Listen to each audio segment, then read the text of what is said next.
All right, so get ready because today we are going deep on a topic that was basically chosen just for you.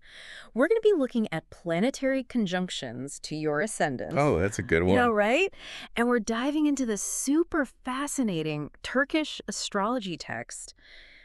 And yeah, some of the stuff in here, let me tell you, is spot on. I mean, conjunctions to the ascendant are just so powerful, right? Yeah. Because they really do color so much of how a person just approaches the world, Yeah. how they come across to other people, how other people even see them. It's huge. And you know what I really love about this text? It's not just the typical, like, sun conjunct ascendant, you're confident. You know, we've all heard that. Right. It goes deeper. Uh-huh. Like, how does it play out differently when your sun is in, this sign versus that sign? It's all about nuance. Exactly. Okay, so before we get into all the details about each planet, can we just do like a quick recap Sure. just so everyone is on the same page? We're talking conjunctions, meaning basically in astrology, you've got two planets like right next to each other. Right up in each other's business? And when it's your ascendant involved, that's when things get really, really interesting. It's like that planet's energy is like it gets a microphone, gets amplified, Right, amplified. and it's right there on the ascent, like shaping how you express yourself. Okay. So I think a good place to start would be with the sun. Because when I picture sun conjunct ascendant, I'm like, this is someone who walks into a room and everyone notices. Right. Presence, right? Presence, like it's Oh. just this big, powerful, like, I am here energy. Absolutely. A lot of times, we talk about sun conjunct ascendant as just being a very strong sense of self. Like they know who they are. Right. But then, like you were saying before, it gets more interesting when you look at, okay, well, where is that sun? Mm-hmm. Because if that sun is in, let's say, Leo, that confidence, it might be loud, Yeah. Mm-hmm. really out there. But if it's in, I don't know, like a Capricorn, maybe it's a little more, well, maybe quieter, Yeah, more subdued. but no less determined, you know what I mean? Absolutely. Still like powerful, but in a different way. So when you think of sun conjunct ascendant, what kind of careers do you see these people being drawn to? Because I could totally see them in politics. Yeah. Right. Especially with that Leo or an Aries sun. Yeah, yeah. That natural leadership that they just have, it really shines through. But even with a quieter sun sign, you might find them in roles where they're building something Yeah. that's going to last. Yeah. Yeah. Maybe they're a CEO or even, I don't know, an architect, something like that. Right, creating a legacy. Exactly, a legacy. Okay, now what about the moon conjunct ascendant? My moon is actually conjunct my ascendant in Cancer, and I do find that I tend to, like, lead with my emotions. I can see that. Yeah. It's like your emotional landscape. It's Yeah. right there. It is. And people can see it, and people with moon conjunct ascendant, I find that they're very empathetic, sometimes even a bit psychic. Like they can just pick up on everybody's vibes. Oh, so true, and it's exhausting. Oh, it can be, I bet. But it makes them really good in careers that involve caregiving, right? Yes. So maybe they're therapists or nurses, or even, you know what I'm thinking of, Right. like chefs Oh, interesting. who are nourishing people with their food. I love that. Nourishing. Okay, let's move on to Mercury, because when I picture Mercury conjunct ascendant, I'm like, this is someone who can talk their way into or out of just about anything. Right. Fast talking, witty, probably always thinking like 10 steps ahead. Uh-huh. Yeah, that's our Mercury ascendant person. But again, it comes back to, well, what sign is it in? Right. Right. Because a Gemini Mercury might be all about playful banter, Oh, yeah. but a Virgo Mercury might be expressing themselves in a very precise, very detailed kind of way. Yes. Very different vibe. So what kind of career could you see for someone with, let's say, a Libra Mercury conjunct their ascendant? Libra. Libra's all about diplomacy and balance. Yes. I could see them as being incredible negotiators, maybe even like a mediator or a lawyer, Yeah. because they just have that knack for finding common ground. Yeah. Bring people together.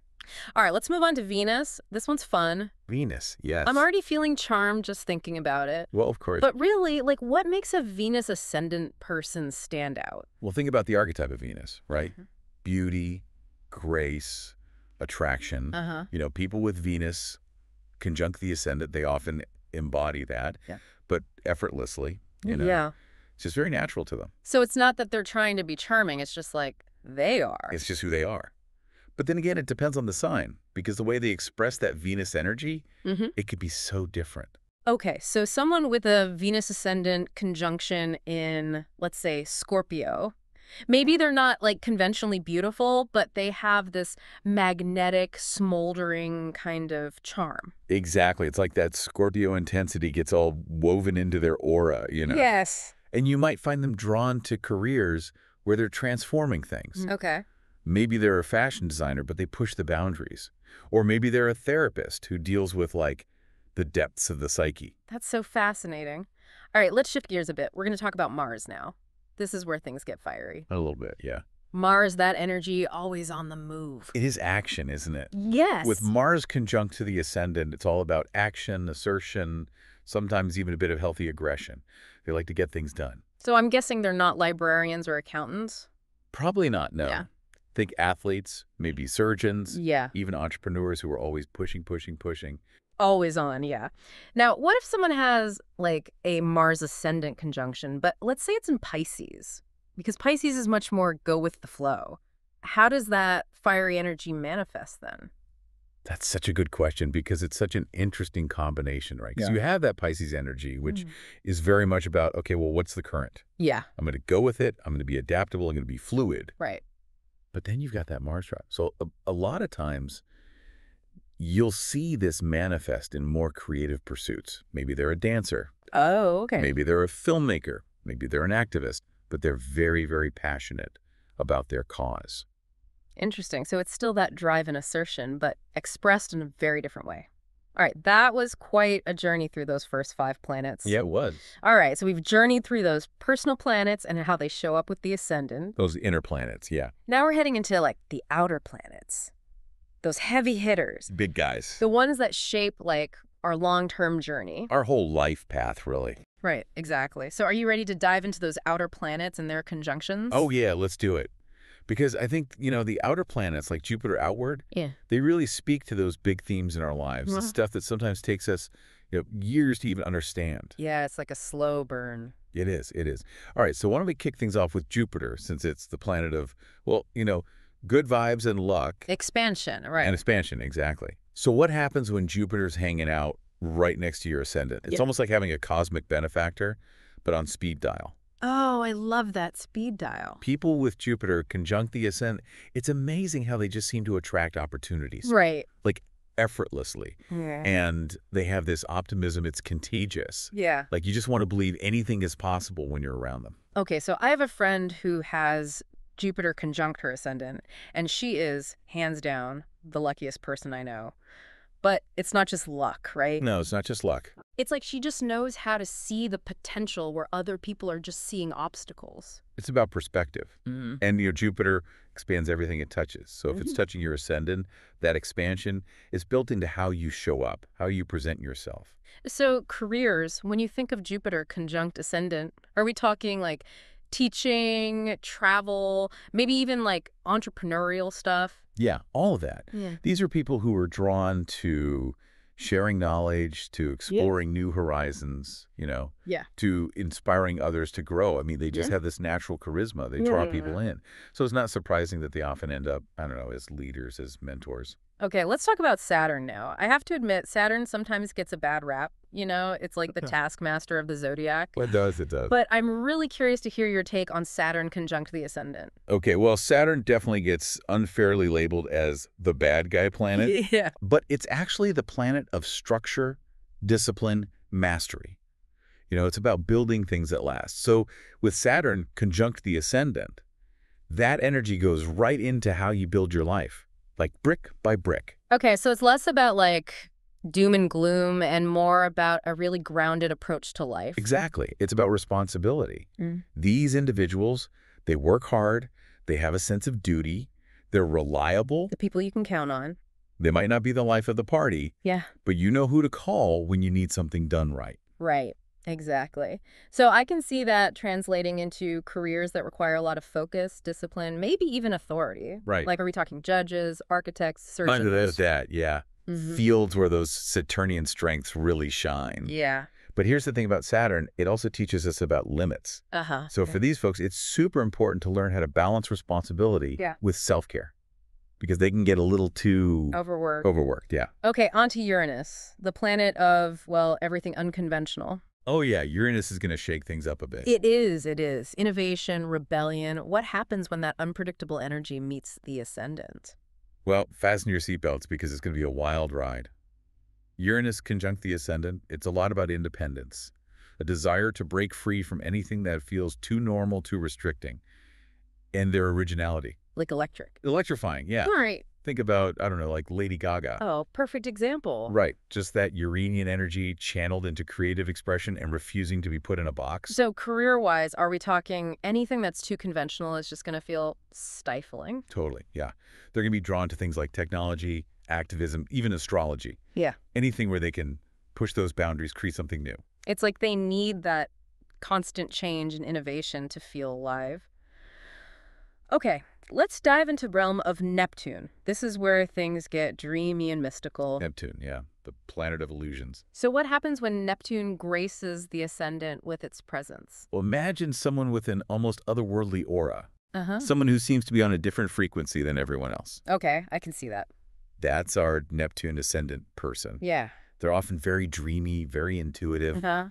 and they're drawn to anything creative that lets them explore that big imagination they have. So artists, musicians, maybe even spiritual seekers, the people who just seem to have this connection to something bigger than themselves. It's like they can tap into something that the rest of us, we just can't quite see. Yeah. But, Neptune, it's also the planet of illusion. Right. It's a double-edged sword. It is.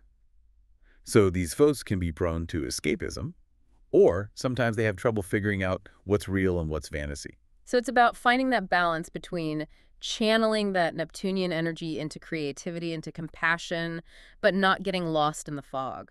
Exactly. They do have this gift for empathy and understanding. Yeah.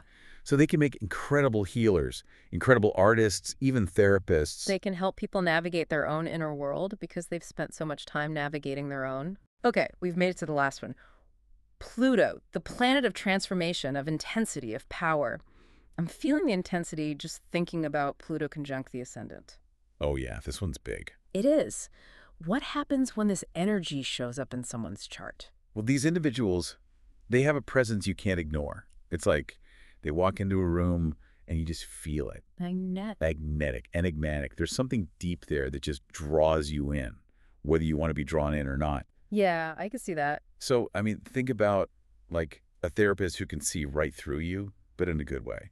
Or a CEO who commands a boardroom. Or even like a revolutionary leader. Right, those people who are just changing the world in big ways. And they're doing it with this intensity that can be, yeah, captivating, but also maybe a little intimidating. It's Pluto. It's about going deep. It's about digging beneath the surface. Facing their shadows. Facing those shadows, exactly. Yeah. And with Pluto conjuncting the ascendant, it's like that energy is just woven into who they are. It's part of their essence. So career-wise, I'm guessing we're looking at things that involve exploring those depths of human experience, right? Yeah, think about things like psychology, research, investigation, maybe even surgery, getting into those deep hidden places. Yeah. They might also be drawn to positions of power, positions of influence where they can really create lasting change because Pluto's all about transformation. Right. That makes sense. Okay, so we've covered a lot of ground with these outer planets. Oh, we have. And their conjunctions to the ascendant. It's really fascinating to see how those bigger, like, transpersonal energies can shape our journeys. Yeah, it's like each of those conjunctions adds this whole other layer to the ascendant story. Like a plot twist. A plot twist, exactly. Remember, we're just scratching the surface here. There's so much more to explore when it comes to these placements. So much nuance, so much depth. It's a lifetime of exploration. It is, it is. Well, let's continue exploring this in the next part of our deep dive. We'll get into how these conjunctions play out in relationships and career choices. Like, how do they impact those big life themes? All right, so in the last two parts of this deep dive, we've been exploring these planetary conjunctions to the ascendant, how they shape your personality, even your overall approach to life. Right, those core energies that just kind of radiate out from a person. Yeah, exactly. But now I'm really curious about how this all plays out in relationships. Oh, yeah, that's where it gets really interesting. It does, because those conjunctions, those energies, they don't just stay within you. They go out and they kind of interact with the people around you. Absolutely. So let's say, you're dating someone with, I don't know, a Mars conjunct ascendant. Okay, yeah. What can you expect? Well, Mars, right. Yeah. Action, passion. Yeah. A little bit of that, like, go-getter energy. Uh-huh. So you're probably going to find that these folks, they approach relationships with that same kind of intensity. Hmm, okay. So, not exactly the shy wallflower type. No, definitely not. They're going to be attracted to partners who can kind of match that energy, that drive, Mm-hmm. maybe even a little bit of a competitive spirit, like those couples who love to go on adventures together, try new things, push each other to grow. Yeah, yeah, like that constant back and forth. It's spark, yeah. Okay, that makes sense. Now, what about someone with Venus conjunct the ascendant? Ah, Venus. Because I feel like they're all about romance, right? Well, it's not always about like fairy tale romance, Okay. but they definitely have a deep appreciation for beauty, for harmony, for connection. Mm-hmm. So they're often drawn to partners who, I don't know, maybe are aesthetically pleasing, they're kind, they Okay. share that love of, I don't know, art, music, or just like creating a really beautiful and harmonious environment. Okay, so I'm picturing like candlelit dinners, romantic gestures, a home that looks like it's straight out of a design magazine. You're getting the vibe, but remember the sign that Venus is in, it's going to make a difference. Oh, of course, right. Like Venus conjunct ascendant in Taurus, probably all about those sensual pleasures, Yeah. creating a really cozy nest. Okay. But Venus in, I don't know, Aquarius, maybe that love of harmony, Mm. it comes out in, I don't know, like shared intellectual pursuits or a passion for social justice. So even within the same conjunction, there's so much variation. So much variation. That's what makes astrology so cool. It does, it does. Okay, what about Mercury conjunct ascendant? Because I feel like in a relationship, communication is everything. Oh, absolutely. And for these folks, communication is key. Like, they need a partner who can just keep up with their mental agility, Yeah. Yeah. engage in those stimulating conversations, maybe even appreciate a good, witty banter. So someone who can challenge them intellectually and keep things interesting. Yeah, because they just get bored so easily if it's not mentally stimulating. Yeah. And Mercury is all about curiosity, so they love exploring new ideas, new experiences with their partners. Okay, let's talk about moon conjunct ascendant. I have this placement. Oh, you do? I do, and I can be a little, well, sensitive when it comes to relationships. See that. Yeah, it's like all my emotions are right there on the surface. So how do you see this conjunction playing out in partnerships? Well, the moon, it's all about emotions, it's about nurturing, it's about intuition. Uh-huh. So people with this placement, they bring a lot of empathy to their relationships. They're very sensitive. Oh, yeah. We're definitely the ones who are always there to lend a listening ear or offer a hug. Right, you're caregivers. But you also need a partner who gets that, who understands those emotional needs and can handle, I don't know, maybe a little moodiness sometimes. Because let's be real, we can be moody. Yeah. Okay, let's shift gears a bit and talk about those outer planets now. Starting with Jupiter, the planet of, well, luck and expansion. How does Jupiter conjunct ascendant influence someone's approach to relationships? Well, think about Jupiter as the ultimate optimist, right? Yeah. Always sees the glass half full. These folks, they bring that same optimism to their relationships. They're generous, they're supportive, and they really believe in their partners. Okay, so maybe they're the type of partner who encourages you to chase those big dreams, sees the potential in you that you don't even see in yourself. Exactly. They inspire growth, they inspire expansion, but they also need partners who are kind of on that same wavelength. People who are open-minded, adventurous, who love exploring new horizons, whether it's, literally traveling to a new country or just trying that new restaurant down the street. Yeah, keep things interesting. Keep things fresh, exactly. Okay, what about Saturn conjunct ascendant? Because Saturn, it can feel a little heavy sometimes. It can. So I'm curious to hear how you see its influence on relationships. Yeah, Saturn definitely brings a sense of seriousness to relationships, Mm. responsibility. Uh-huh. But that's not necessarily a bad thing. Right. Because these folks, they're in it for the long haul. They're loyal, they're dependable, they value commitment, stability. They might not be the most spontaneous or romantic partners, Right. but you can always count on them. You know they're going to be there. They will be there through thick and thin. Right. But it's important for them to find partners who appreciate that, who don't need those constant grand gestures of affection. They're showing their love in those everyday actions. All right, let's talk about Uranus, the planet of innovation, of rebellion. Oh yeah, Uranus, always shaking things up. It is, it is. So how does Uranus conjunct the ascendant play out in a relationship? Well, these folks, they are fiercely independent. Uh-huh. And they need partners who get that, who respect that need for freedom. Mm.